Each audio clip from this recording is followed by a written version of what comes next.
வணக்கம்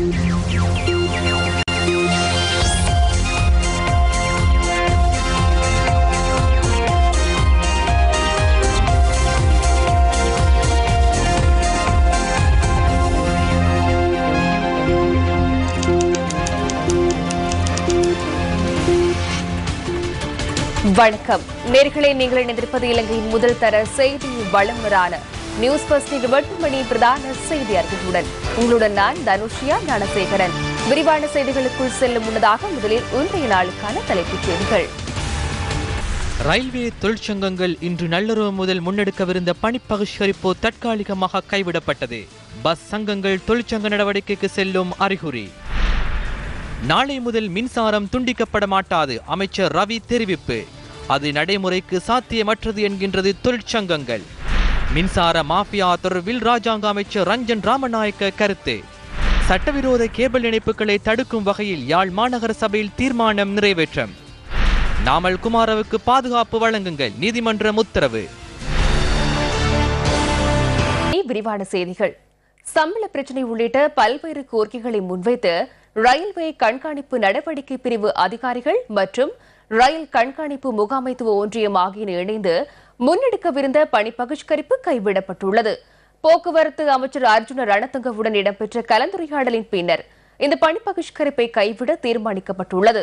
இதேவேளை இலங்கை தனியார் பஸ் சங்கத்தினர் இன்று நள்ளிரவு முதல் 24 மணித்தியால அடையாள பணி பகிஷ்கரிப்பில் ஈடுபட உள்ளனர்.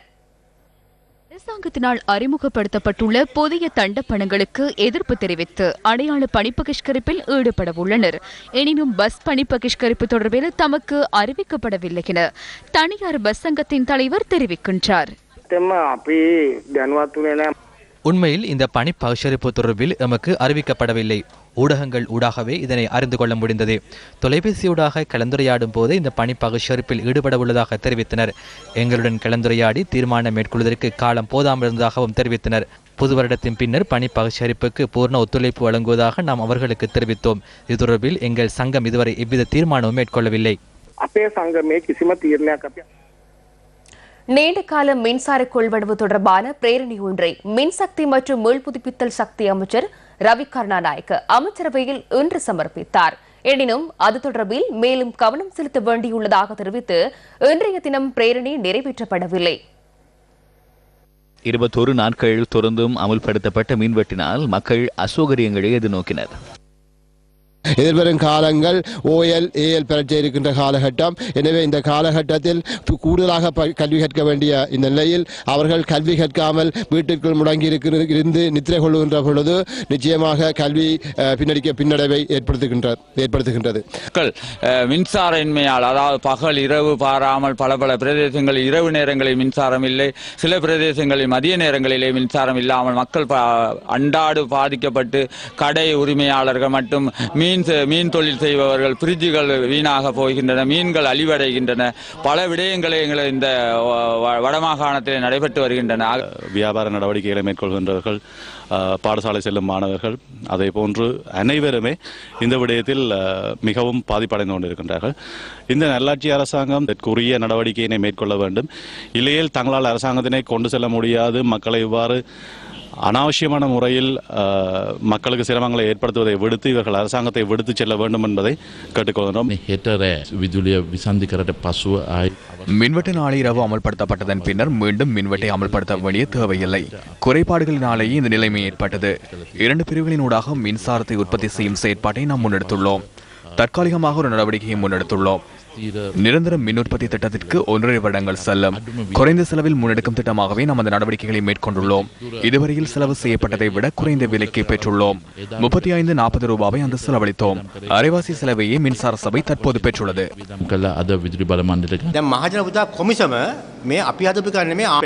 350 மெகாவாட் மின்சாரமே பிரச்சனை என பொது பயன்பாட்டு ஆணைக்குழு சுட்டிக்காட்டுகின்றது. இதனை மல்சியமாக உற்பத்தி செய்ய முடியும். தனியார் பிரிவுகளிலிருந்து அரசு நிறுவனங்களுக்கு தேவையான மின்சாரத்தை உற்பத்தி செய்து தேசிய கட்டமைப்பிலிருந்து அவர்களை நீக்கினால் ஏதேனும் ஒரு சலுகை அடிப்படையில் அவர்கள் கட்டணங்களை செலுத்தி பாரியளவிலான வர்த்தகர்களுக்கு குறைவாக செலுத்தி லாபத்தை ஈட்ட முடியும். அமைச்சர் அதனையே கூறுகின்றார். நாட்டின் பல தொழில்துறைகள் 10ஆம் தேதி அளவில் பாரியளவில் மூடப்படும். குறித்த நிறுவனங்கள் மின்சாரத்தை பயன்படுத்தாத பட்சத்தில் ஓரளவு எம்மால் விநியோகிக்க முடியும். எவ்வாறாயினும் சவால் ஒன்று காணப்படுகின்றது.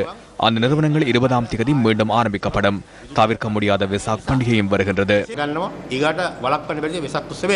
தற்போது நிலவும் மின் நெருக்கடிக்கு மத்தியில் பெட்ரோலிய கூட்டுத்தாபனம் எரிபொருளை வழங்கும் விதத்தை மட்டுப்படுத்தினால் மின்சார உற்பத்தி மேலும் சிக்கலுக்கு உள்ளாகும் என இலங்கை மின்சார சபை குறிப்பிடுகிறது.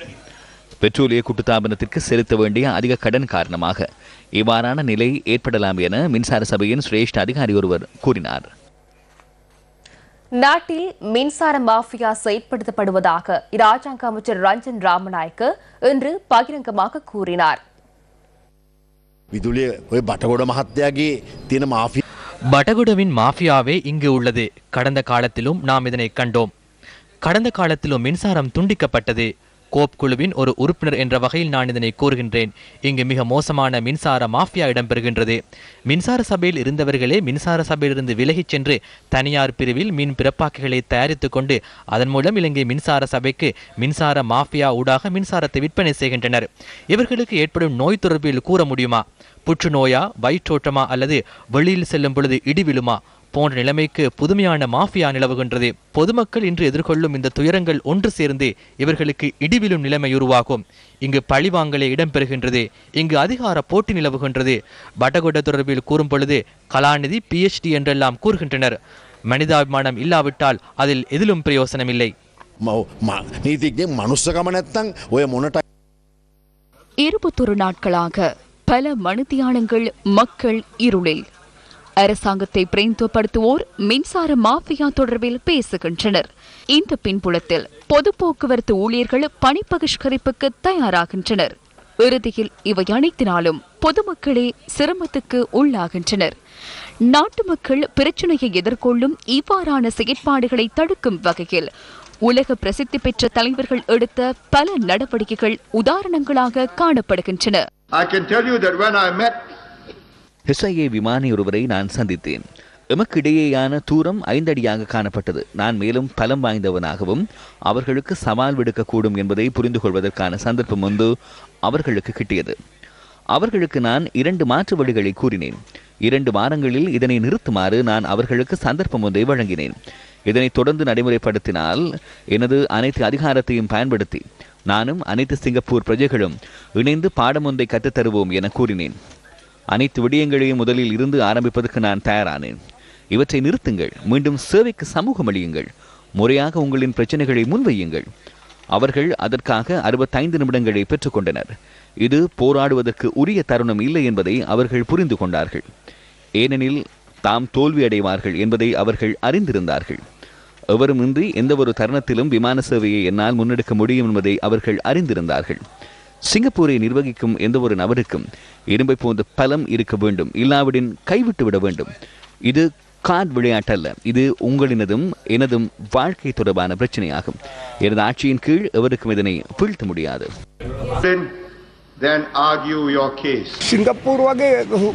சிங்கப்பூரில் போன்று ஜனாதிபதி இருந்திருந்தால் பணி பகிஷ்கரிப்பு செய்திருப்பார்களா? அத்தகைய நிர்வாகமே இலங்கைக்கு தேவை. உலக தலைவர்களின் இவ்வாறான முன்னுதாரணங்களை ஏன் எமது நாட்டு அரசியல்வாதிகளிடம் காண முடிவதில்லை?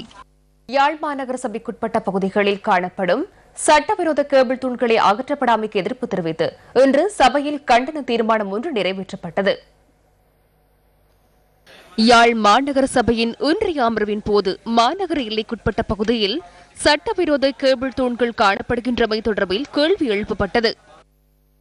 சட்டத்தை மீறி ஒரு நிறுவனம், ஒரு தனியார் நிறுவனம் எமது பிரதேசத்துக்கு தொடர்ந்து மத்தியமாக இருந்தால் இந்த சபை நடாத்துவதற்கு யோசனை இல்லை. தயவு செய்து இதற்கு கண்டித்து இந்த சபை ஒத்துழைக்கப்பட வேண்டும் அல்லது உறுதியான ஒரு தீர்வு சொல்லாமல் இந்த சபை நடத்தக்கூடாது. சட்டம் நீதிமன்றம் தெளிவாக சொல்லி இருக்கிறது. அதற்கு பாதுகாப்பு தர மறுக்கின்ற போலீசாரை கண்டித்து இந்த சபை அடையாளமாக 15 நிமிடம் ஒத்துழைக்கப்பட்டே ஆகும். நாங்கள் அறிந்த மட்டில் பிரதம போலீஸ் அத்தியட்சர் சொல்லுகிறார், நான் 3 வருட பணிக்காக வந்தேன், என்ன 3 மாதத்துல நான் சொல்ல அனுப்பிக்கூடாது நாங்கள் அறிகிறோம். அவர் பயப்படுறார். நாளே இன்னை போற காலங்கள்ல இந்த மாநகர சபை எல்லாம் முழுக்க கம்பமா தான் நிக்க போகுது.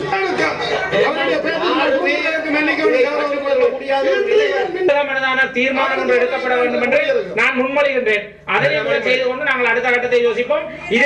போலீசார் உட்பட சம்பந்தப்பட்ட தரப்பினருக்கு உடனடியாக இந்த கண்டன அறிக்கையை நாங்கள் அனுப்புகின்றோம். குறிப்பிட்ட நிறுவனம் உடனடியாக அத்தனையும் அகற்ற வேண்டும் என்ற இதை இன்றைக்கு அனுப்புகின்றோம். இந்த கம்பங்கள் எல்லாம் அகற்றப்பட வேண்டும் என்று சபை ஏகமனதாக ஏற்றுக்கொண்டதாக ஒருவர் முன்மொழிந்து வழிமொழிந்தால் நான் 5 நிமிடங்கள் இந்த சபையை ஒத்திவைக்கிறேன். சபை 5 நிமிடங்கள் கண்டன தீர்மானத்துக்காக ஒத்திவைக்கப்படுகின்றது. யாழ் மாவட்டத்தின் பல்வேறு பகுதிகளிலும் சட்டவிரோத கேபிள் இணைப்புகள் காணப்படுகின்றமை இன்றும் எமது கேமராவில் பதிவானது.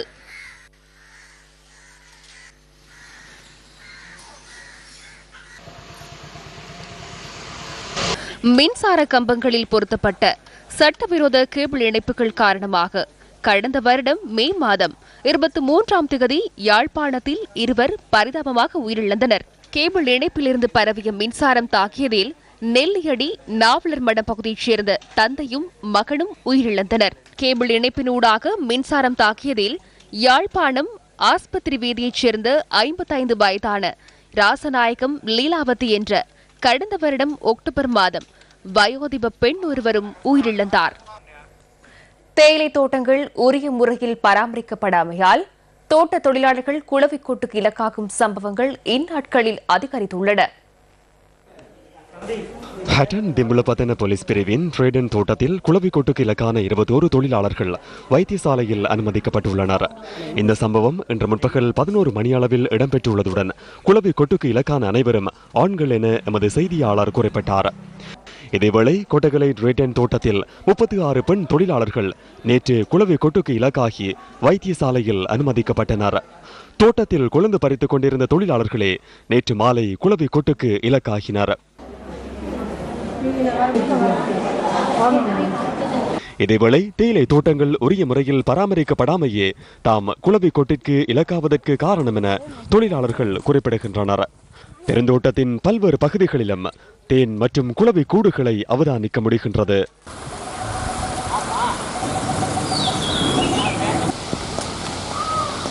தோட்டங்களை பராமரிப்பதற்கு தோட்ட நிர்வாகமோ தொழிற்சங்கங்களோ நடவடிக்கை எடுக்கவில்லை என தோட்ட தொழிலாளர்கள் கூறுகின்றனர். எல்லாம் சந்தாலாம் வாங்குறாங்க, ஆனால் யாரும் எந்த விதமான இது செஞ்சு கொடுக்குறதே இல்லை. நாங்கள் தேம்பூச்சி கொத்தினாலும் வீட்டுங்களில் எவ்வளோ கஷ்டமாக இருந்தாலும் நாங்கள் அந்த மழை தண்ணியில் தான் வந்து நினைஞ்சிக்கிட்டு இவ்வளோ கஷ்டப்படுறோம். யாரும் எதையுமே கேட்குற மாதிரி இல்லை. நாங்கள் படுற கஷ்டம் எங்களுக்கு தான் தெரியும். ஒரு நாளைக்கு பூச்சி கொத்தினாலும் இப்போ அரை பேர் கூட கொடுக்க மாட்டேங்கிறாங்க. அவ்வளோ ஒரு கஷ்டமான நிலைமையில நாங்கள் இருக்கிறோம். 1000 ரூபா சம்பளம் போட்டு தரேனுங்க, 1000 ரூபாயும் கொடுக்கல. ஆனால் எங்களை வெறும் முட்டாளா எங்களை நினைச்சிட்டீங்க. அப்படியே எங்களை நினைச்சுக்கிட்டு இருக்காங்க. எங்களுக்கு கொடுக்க வேண்டிய சம்பளத்தை சரிவர கொடுக்க பாருங்க. அந்த நாங்கள் சந்தா பணம் கொடுத்துக்கிறோம் மாசம் மாசம். ஆனால் தேம்பூச்சி தொல்லை எங்களுக்கு தாங்க முடியல. இவ்வளவோ தோட்டக்காட்டில் தேயிலைக்குள்ள தேம்பூச்சி சிறுத்தை புலிகள், தயவு செய்து இந்த சந்தா பணத்தில் சரி நீங்கள் இந்த சிறுத்தை புலிகளை அழிச்சு காடுகளை வெட்டி கொடுங்க, தேம்பூச்சிகளை கொளுத்தி கொடுங்க. சந்தா பணம் கொடுக்குறோம் தானே உங்களுக்கு நாங்கள் சம்பளம் கொடுக்குறோம். நாங்கள் சும்மா கேட்கலையே உங்ககிட்ட. எங்கிட்ட சந்தா பணத்தில் சரி இதெல்லாம் செஞ்சு கொடுங்க. 160 ரூபா சந்தா நாங்கள் கொடுக்குறோம். ஆனால் எங்களுக்கு என்ன பிரயோஜனம்? ஒரு பிரயோஜனமும் இல்லை. மில்லியன் கணக்கில் உங்களுக்கு சந்தா கிடைக்குது. ஆனால் அதை செய்கிறேன் இதை செய்கிறேன்னு தான் சொல்கிறீங்களே ஒழிஞ்சு ஒரு அபிவிருத்தி எங்களுக்கு செஞ்சதில்லை. ஆனால் இந்த நேரத்தில் பார்த்தா எங்களுக்கு கொலவை கொத்திடுது. ஆனால் கொலவை கொத்தினா எங்களுக்கு மெடிக்கலாக ஒரு வாகனமாக எல்லாம் எங்கள் கையில் தான் பார்க்கணும். ஆனால் என்ன தான் எங்களுக்கு செய்கிறீங்க? இதேவேளை யாட்டியாந்தோட்டை கந்தல்வையா தோட்டத்தை சேர்ந்த சிலர் ஊழியர் சேமலாப நிதியை பெற முடியாத நிலையை எதிர்நோக்கியுள்ளனர். ஓய்வு பெற்றதன் பின்னர் ஊழியர் சேமலாப நிதியை பெற்றுக் கொள்வதற்காக பல்வேறு முயற்சிகளை மேற்கொண்ட போதிலும் தாம் தொடர்ந்தும் ஏமாற்றப்படுவதாக இவர்கள் கூறுகின்றனர். நான் ஆகஸ்டனையில் 35 வருஷமாக வேலை செஞ்சேன். 6 வருஷம் காசு போடலைன்னு சொல்லி எங்களுக்கு ஸ்டேட்டில் சொன்னாங்க. அப்போ அந்த 6 வருஷம் காசும் எங்களுக்கு இந்த 20,000 தான் அதில் வந்துச்சு. அப்போ நாங்கள் 2 வருஷம் வீட்டில், அப்போ 2 வருஷம் எங்களுக்கு இன்னும் சேவிங்ஸ் கொடுக்கல. அந்த மிச்ச காசு 6 வருஷம் காசு ஒன்றும் போடல, கொஞ்சம் கொஞ்சமாக தான் போடுறேன்னு சொல்லி எங்களுக்கு இப்போ 33,000 காசு எனக்கு வந்திருக்கு. இப்போ 3 வருஷம் ஆச்சு நான் பிறகு எடுத்து ஒன்றும் காசு எங்களுக்கு போடுறேன் தருமாறு போட்டால் தாரேன்றாங்க. ஒன்றும் போடலைன்னு அங்கே சொல்கிறேன் கொடுத்த பாடில்லை. இதேவேளை அப்பாவி தோட்ட தொழிலாளர்களின் ஊழியர் சேமலாப நிதியத்தை மோசடி செய்யும் பல சம்பவங்கள் அண்மை காலமாக பதிவாகி வருகின்றன. அரசாங்கத்தின் நிர்வாகத்தின் கீழ் உள்ள எல்கடுவ பெருந்தோட்ட நிறுவனம் தோட்ட தொழிலாளர்களின் 329 மில்லியன் ரூபாவை இன்னும் ஊழியர் சேமலாப நிதியத்திற்கும் நம்பிக்கை நிதியத்திற்கும் அனுப்பவில்லை. மக்கள் தோட்ட அபிவிருத்தி சபை 1.2 பில்லியன் ரூபாய் ஊழியர் சேமலாப நிதியத்தை பதுக்கி வைத்துள்ளது.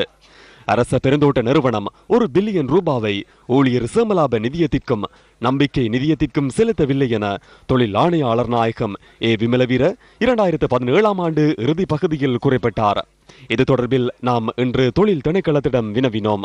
அந்தந்த நிறுவனங்கள் மூலம் தமது திணைக்களத்திற்கு நிதியை செலுத்தாமையினாலேயே ஓய்வு பெற்றும் ஊழியர்களுக்கு ஊழியர் சேமலாப நிதியத்தை வழங்க முடியாமல் உள்ளதாக திணைக்களம் குறிப்பிட்டது. அவ்வாறு ஊழியர்களின் சேமலாப நிதியம் மற்றும் நம்பிக்கை நிதியத்தை செலுத்த தவறிய நிறுவனங்களுக்கு எதிராக வழக்கு தாக்கல் செய்துள்ளதாகவும் தொழில் திணைக்களத்தின் பேச்சாளர் ஒருவர் நியூஸ் ஃபர்ஸ்டுக்கு தெரிவித்தார். இதேவேளை மலையக பெருந்தோட்ட தொழிற்சங்கங்கள் 130 மில்லியன் ரூபாவிற்கும் அதிக தொகையை சந்தா பணமாக பெற்றுக் கொண்டுள்ளமை அம்பலமாகியது. முக்கிய தொழிற்சங்கங்கள் வருடம் ஒன்றுக்கு 77 மில்லியன் ரூபாவிற்கும் அதிக தொகையை சந்தா பணமாக பெற்றுள்ளதாக சிலோன் டுடே பத்திரிகை அண்மையில் செய்தி வெளியிட்டிருந்தது. மலையகத்தின் பாரிய தொழிற்சங்கமான ஆறுமுகன் தொண்டமான் தலைமையிலான இலங்கை தொழிலாளர் காங்கிரஸ் வருடம் ஒன்றில் 77.7 மில்லியன் ரூபாவை தொழிலாளர்களிடமிருந்து சந்தா பணமாக அறவிட்டுள்ளது. அதாவது 2016 ஏப்ரல் 1ஆம் திகதியிலிருந்து 2017 மார்ச் 30ஆம் திகதி வரையான காலப்பகுதியில் இலங்கை தொழிலாளர் காங்கிரஸ் இந்த தொகையை அறவிட்டுள்ளது. இதற்கமைய அதே காலப்பகுதியில் இலங்கை தேசிய தோட்ட தொழிலாளர் சங்கம் 22 மில்லியன் ரூபாவை பெற்றுக் கொண்டுள்ளது. தேசிய தொழிலாளர் சங்கம் 34 மில்லியன் ரூபாவை சந்தா பணமாக பெற்றுள்ளமை தெரிய வந்துள்ளது. இலங்கை தொழிலாளர் காங்கிரஸ் தொழிலாளர் ஒருவரிடமிருந்து மாதாந்தம் 150 ரூபாவை அறவிட்டுள்ளதாக தகவல் அறியும் உரிமை சட்டம் மூலமாக தெரிய வந்தது. வடிவேல் சுரேஷை பொதுச் செயலாளராக கொண்ட இலங்கை தேசிய தோட்ட தொழிலாளர் சங்கமும் தொழிலாளர் ஒருவரிடமிருந்து மாதாந்தம் 150 ரூபாவை அறவிட்டுள்ளது. அப்பாவி ஏழைகளின் பணங்கள் மத்திய வங்கியிலே வைப்பிலிடப்பட்டு இப்பொழுது 8.5 பில்லியன் ரூபாய் நிதி மத்திய வங்கியிலே மோசடி செய்யப்பட்டிருக்கின்றது. இவர்களை தேடி பிடிக்கின்ற அரசாங்கமே திருடுகிறது என்பது உண்மையிலே ஒரு வேடிக்கையான ஒரு விடயமாக இருக்கின்றது. அப்பாவி மக்களது EPF ETF பணம் 1% மிச்சம் வைக்காமல் அனைத்து பணத்தையும் சூறையாடிய இந்த அரசாங்கத்தை நான் கேட்டுக்கொள்கின்றேன். இந்த அப்பாவி மக்களின் EPF ETF பணத்தை பெற்றுக்கொள்வதற்கு நீங்கள் வழிவகைக்க வேண்டும் என்பதை நான் இந்த மத்திய வங்கி தொடர்பிலே இன்று பல்வேறு விசாரணைகள் முன்னெடுக்கப்பட்டாலும் பிரதான திருடர்களை ஏன் இந்த அரசாங்கம் காப்பாற்றி வருகிறது என்பதையும் நான் இந்த வேளையிலே கேள்வி எழுப்புகின்றேன். எதென்று இந்த மத்திய வங்கியிலே அப்பாவி மக்களது EPF ETF பணத்தை கொள்ளையடித்தது. இரண்டாவது ஒரு விடயம், பாதைகளிலே போடப்பட்டிருக்கின்ற பாதசாரிகள் கடந்து செல்வதற்கான மஞ்சள் நிற கோட்டை அகற்றி வெள்ளை நிற கோட்டை அங்கு கீறி இருக்கின்றார்கள். இதில் 2 விடயமே இந்த அரசாங்கம் செய்திருக்கின்றது. சக்தி provincial first பிரதான அனுசரணை. சித்தாலேவ இருமல் சிறப்ப குடிச்சா மறைக்க இல்ல இருமலை இல்லாதொழிக்கும். நிலவும் வறட்சியினால் சுமார் 2.5 லட்சம் மக்கள் பாதிக்கப்பட்டுள்ளனர்.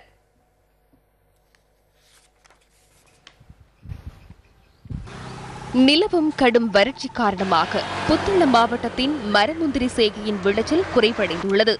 புத்தளம், முந்தல் மற்றும் கட்பெட்டி ஆகிய பிரதேச செயலகத்திற்குட்பட்ட பகுதிகளிலேயே இவ்வாறு மரமுந்திரி செய்கை பாதிக்கப்பட்டுள்ளதாக எமது பிராந்திய செய்தியாளர் தெரிவித்தார். 1000க்கும் மேற்பட்ட குடும்பங்கள் மரமுந்திரி செய்கையை வாழ்வாதாரமாக கொண்டு வாழ்ந்து வருகின்ற நிலையில் கடந்த வருடத்தை விடவும் இந்த வருடம் விளைச்சல் குறைவாக உள்ளதாக செய்தியாளர்கள் தெரிவிக்கின்றனர். மரமுந்திரியை செய்ய இந்த வருடமும் ரொம்ப மோசமான நிலையில் காணப்படுகின்றது. காரணம் கடுமையான வெப்பம் காரணமாக அந்த பூக்கக்கூடிய பூக்கள் எல்லாம் கருகி அப்படியே நாசமாக போகின்றது. அதிகமான வெப்பம். எனவே இந்த முறை இந்த அதாவது உற்பத்தியாளர்கள் கடுமையான நஷ்டத்தில் போயிருக்கிறாங்க. தற்போது இருக்கக்கூடிய சூழ்நிலையின் காரணமாக வெப்பத்தின் காரணமாக உற்பத்திகளை மேற்கொள்ள முடியாத ஒரு நிலை ஏற்பட்டிருக்கின்றது. வெப்பத்தின் காரணமாக விதைகள் எல்லாம் கருகி நாசமாக கூடிய நிலைமை ஏற்பட்டிருக்கின்றது. அந்த அளவுக்கு மரத்தில் இருக்க பூவும் பிஞ்சும் அப்படியே காஞ்சி கருவி போய் கிடக்கு. இதுக்காக வேண்டி நீங்கள் அரசாங்கத்திலிருந்து ஏதோ ஒரு உதவிகள் எங்களுக்கு கிடைக்குமானா இந்த இப்படியான செய்கையில் நாங்கள் முன்னேற்றம் அடையலாம். இதேவேளை வறட்சி காரணமாக யாழ் மாவட்டத்தின் பொன்னாலை, காரைநகர் மற்றும் மூலாய் போன்ற பகுதியில் வாழும் சுமார் 1500 குடும்பங்கள் பாதிக்கப்பட்டுள்ளன. குறித்த பகுதி மக்கள் பொன்னாலை, மூலாய், பறவைக்கடல் பகுதியில் மீன்பிடியில் ஈடுபட்டு வந்தனர். இந்நிலையில் தொடரும் வறட்சியுடனான வானிலையினால் பறவைக்கடல் இவ்வாறு காட்சியளிக்கின்றது. இதன் காரணமாக மீன்பிடியை நம்பி தமது வாழ்வாதாரத்தை முன்னெடுத்த குடும்பங்கள் தற்போது பல்வேறு இன்னல்களை எதிர்நோக்கி வருகின்றனர். சில நேரம் சும்மா வரும் கையுடன் திரும்பி வர வேண்டிய நிர்பந்தம் ஏற்படும். வள்ளங்கள் கொண்டு தூர இடங்களுக்கு போகிறதுக்கு கடல் வத்தினபடியால் வள்ளங்கள் கொண்டு போக முடியாமல் இருக்கின்றது. கடல் இனி வத்தினா இனி ஐப்பசிக்கு தான் இந்த தண்ணி சரியாக வரும். இந்த வெப்ப காலத்தில் ஒன்றும் செய்ய முடியாமல் இருக்கின்றது. வறட்சியால் எங்களுக்கு இப்போ வருமானம் கொஞ்சம் குறைவாக தான் இருக்குது. அப்போ நாங்கள் 11 மணி மட்டும் நிற்போம். 200-300 ரூபாய்க்கு உட்பட தான் எங்களோட தொழில். தாம் பயன்படுத்தும் கிணற்றில் நீர் வற்றிய நிலையில் காணப்படுகின்றது. குறித்த பிரதேச மக்கள் குழாய் கிணற்றின் மூலம் நீரை பெற்றுக் கொள்கின்ற போதும் அவை பாவனைக்கு உகந்ததாக இல்லை என தெரிவிக்கின்றனர். எங்களுக்கு இந்த குடி தண்ணியும் இப்போ அந்த குழாய் கிணறு ஒன்று இருக்குது இல்லை பொதுவில் அதுலேயும் தண்ணி எடுத்து குடித்தா சரியான ஒரு மனம் மாதிரி அந்த தண்ணி குடிக்க முடியாமல் இருக்குது. மற்ற குளிப்பதற்கு கூட நாங்கள் அந்த ஒரு வீசி கிணறு இருக்குது அதில் தான் பாவிக்கிறோம் நாங்கள். அதுவும் இப்போ சரியான வத்தில் போட்டுது. இப்போ இந்த வெயில் வறட்சியில் கொஞ்சம் இருக்கிறோம். இப்போ என்ன வெப்பநிலை தண்ணியாக கொஞ்சம் அந்த பைப்பெல்லாம் தண்ணி எடுக்கிறாங்க. அது கொஞ்சம் அதை கொஞ்சம் மணக்குது, கொஞ்சம் வெப்பு தானே. பிரமுகர் கொலை சதி முயற்சி தொடர்பில் சந்தேகத்தின் பேரில் கைது செய்யப்பட்ட போலீஸ் பயங்கரவாத விசாரணை பிரிவிற்கு பொறுப்பான முன்னாள் பிரதி போலீஸ் மா அதிபர் நாலக்கடி சில்வா எதிர்வரும் 23ஆம் தேதி வரை மீண்டும் விளக்கமறியலில் வைக்கப்பட்டுள்ளார். கோட்டை நீதவான் ரங்க திசாநாயக்க முன்னிலையில் சந்தேக நபர் ஆஜர்படுத்தப்பட்டதை அடுத்து இந்த உத்தரவு பிறப்பிக்கப்பட்டது. நாலக்கடி சில்வாவுக்கு எதிராக முன்வைக்கப்பட்டுள்ள பிரமுகர் கொலை சதி முயற்சிக்கான குற்றச்சாட்டை நிரூபிப்பதற்கு கிடைத்துள்ள சாட்சியங்கள் அடங்கிய அறிக்கையை அடுத்த வழக்கு விசாரணையின் போது மன்றுக்கு சமர்ப்பிக்குமாறு குற்றப்புலனாய்வு திணைக்களத்துக்கு நீதவான் உத்தரவிட்டுள்ளார். பிரமுகர் கொலை சதி முயற்சி தொடர்பில் முதலாவதாக அம்பலப்படுத்திய ஊழலுக்கு எதிரான படையணியின் நடவடிக்கை பணிப்பாளர் நாமல் குமாரவுக்கு பாதிக்கப்பட்டவர்களை பாதுகாக்கும் சட்டத்தின் பிரகாரம் தகுந்த பாதுகாப்பை வழங்குமாறு நீதவான் உத்தரவு பிறப்பித்தார். அரசியல்வாதிகள், பாதாள உலக குழுவினர் மற்றும் உயர் போலீஸ் அதிகாரிகளிடமிருந்தும் தமது கட்சிக்காரரின் உயிருக்கு அச்சுறுத்தல் விடுக்கப்பட்டுள்ளதாக சட்டத்தரணி அஜித் பிரசன்ன நீதிமன்றத்தில் தெரிவித்துள்ளார். யாழ் மாவட்ட செயலகம் ஏற்பாடு செய்த புது வருட பிறப்பு விழா யாழ் துரையப்பா மைதானத்தில் இன்று நடைபெற்றது. இந்த நிகழ்வின் பிரதம அதிதியாக முன்னாள் ஜனாதிபதி சந்திரிகா குமாரதுங்க கலந்து கொண்டிருந்தார். வடமாகாண சபை ஆளுநர் சுரேன் ராகவன், பாராளுமன்ற உறுப்பினர்களான எம்.ஏ. சுமந்திரன், மாவை சீனாதிராசா, தர்மலிங்கம் சித்தார்த்தன், A.H.M. ஃபவுசி மற்றும் இந்திய துணை தூதுவர் உள்ளிட்ட பலர் கலந்து கொண்டிருந்தனர். இதன்போது பாரம்பரிய விளையாட்டு விழாக்களும் கலை நிகழ்வுகளும் நிகழ்வை அலங்கரித்தன.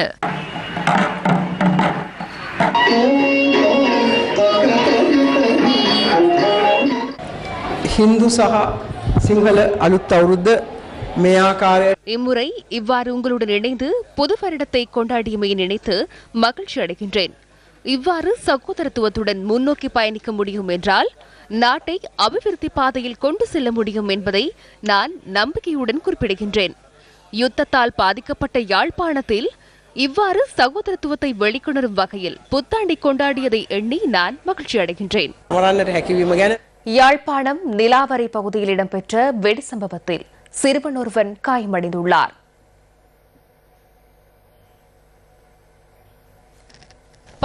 வயதான சிறுவன் ஒருவனே சம்பவத்தில் காயமடைந்துள்ளதாக போலீசார் குறிப்பிட்டனர். காயமடைந்த சிறுவன் அச்சுவேலி வைத்தியசாலையில் அனுமதிக்கப்பட்டு மேலதிக சிகிச்சைகளுக்காக யாழ் போதனா வைத்தியசாலையில் அனுமதிக்கப்பட்டுள்ளார்.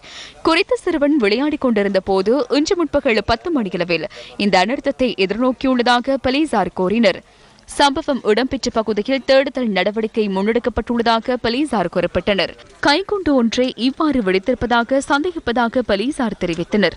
அச்சுவேலி போலீசார் சம்பவம் தொடர்பில் மேலதிக விசாரணைகளை மேற்கொண்டு வருகின்றனர். நாட்டு மக்கள் சிரமங்களை எதிர்நோக்கி வருகின்ற நிலையில் அரசாங்கத்தைச் சேர்ந்த அமைச்சர்களும் பாராளுமன்ற உறுப்பினர்களும் நாட்டின் பொருளாதாரம் தொடர்பில் பெருமிதம் கொள்ளும் வகையில் கருத்துக்களை வெளியிட்டு வருகின்றனர். அவர்களது கூற்றுகள் உண்மையிலேயே நடைமுறையில் உள்ளதா? இது தொடர்பில் இன்று நாம் ஆராய்கின்றோம். இந்த துறைமுகம் எமக்கு சொந்தமானது. கூட்டு தொழிற்பயிற்சி உடன்படிக்கையின் கீழ் குத்தகைக்கு வழங்க உள்ளோம். அதற்கான பணம் இப்போதே கிடைக்கும். இன்னும் 6 மாதங்களில் ஹம்பாந்தோட்டை துறைமுகத்துக்கான பணத்தை செலுத்துவோம். எவ்வித பிரச்சனையும் இல்லை. முதற்கட்டமாக எமக்கு $300 மில்லியன் காசோலை கிடைக்கும். அது இலங்கைக்கு கிடைக்க உள்ளது. 2017 ஆண்டு டிசம்பர் 9ஆம் தேதி ஹம்பாந்தோட்டை துறைமுகத்தை சீன நிறுவனத்திடம் ஒப்படைக்கும் உடன்படிக்கையை நடைமுறைப்படுத்தி பிரதமர் இவ்வாறு கருத்து வெளியிட்டாலும் பின்னர் நடந்தது என்ன?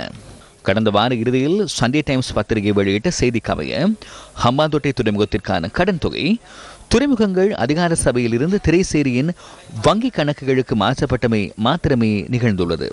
ஹம்பாந்தோட்டை துறைமுக கொடுக்கல் வாங்கல்களின் போது துறைமுகத்தை நிர்மாணிப்பதற்காக பெற்றுக்கொண்ட கடன் சிஎம் போர்ட் எனப்படுகின்ற சீன நிறுவனம் படிப்படியாக பொறுப்பேற்கவிருந்தாலும் அது நடைபெறவில்லை. 2014ஆம் ஆண்டு முதல் அரசாங்கம் துறைமுகத்தை நிர்மாணிப்பதற்கான கடனை செலுத்தி வருகிறது. இறுதியில் ஹம்பாந்தோட்டை துறைமுகத்தை நாடு இழந்துள்ளதுடன் கடனை செலுத்துவதற்கான நிவாரணமும் அற்றுப்போயுள்ளது. இந்த கொடுக்கல் வாங்கலின் பின்புலத்தில் ஊழலே நிறைந்துள்ளது. 99 வருடங்களுக்கு நாம் துறைமுகம் ஒன்றை இழந்துள்ளோம். $1200 மில்லியன் தொடக்கம் $1300 வரையான விலைக்கு நாம் இதனை இழந்துள்ளோம். இந்த இலகு ரயில் கட்டமைப்பு $1800 மில்லியன் பெறுமதியானது. துறைமுகம் ஒன்றை நிர்மாணித்து பணத்தை செலுத்த முடியாத நாடு இதனை அமைக்க மேலும் கடன் வாங்குகிறது. 2005க்கும் 2014க்கும் இடைப்பட்ட காலத்தில் மொத்த கடன் சுமை 233 வீதத்தால் அதிகரித்தது. உண்மையை கூறினால் மீத்தோட்டமுள்ள குப்பை மேட்டை விடவும் உயரமான கடன் சுமையை எம்மிடம் ஒப்படைத்துவிட்டே ராஜபக்சவினர் வீடு சென்றனர். 2019ஆம் ஆண்டில் மாத்திரம் வெளிநாட்டு கடனை செலுத்துவதற்கு 3.2 டிரில்லியன் ரூபாய் இலங்கைக்கு தேவைப்படுகிறது. இதில் 82% ராஜபக்ச ஆட்சியின் கடனை செலுத்துவதற்காக பயன்படுத்த நேரிட்டுள்ளது. நிதி அறிக்கைகளுக்கு அமைய 2005ஆம் ஆண்டு நாட்டின் மொத்த கடன் தொகை 2142 பில்லியன் ரூபாவாகும். 2014ஆம் ஆண்டு ராஜபக்ச ஆட்சி முடிவுக்கு வந்தபோது கடன் தொகை 6721 பில்லியன் வரை அதிகரித்திருந்தது. இந்த 10 ஆண்டுகளில் நாட்டின் கடன் சுமை 4579 பில்லியன் ரூபாவால் அதிகரித்துள்ளது. 2015ஆம் ஆண்டு ஆட்சி மாற்றத்துடன் கடன் சுமை 7830 பில்லியன் ரூபாய் வரை அதிகரித்ததுடன் கடந்த வருடம் டிசம்பர் 31ஆம் தேதி ஆகும் பொழுது அந்த தொகை 11,994 பில்லியன் ரூபாய் வரை அதிகரித்திருந்தது. இதற்கமைய 4 ஆண்டுகளில் கடன் தொகை 4164 பில்லியன் ரூபாவால் அதிகரித்துள்ளது. இது தொடர்பான விரிவான தகவலை இரவு 10:30 பிரதான செய்தி அறிக்கையில் காண தவறாதீர்கள். வணக்கம்.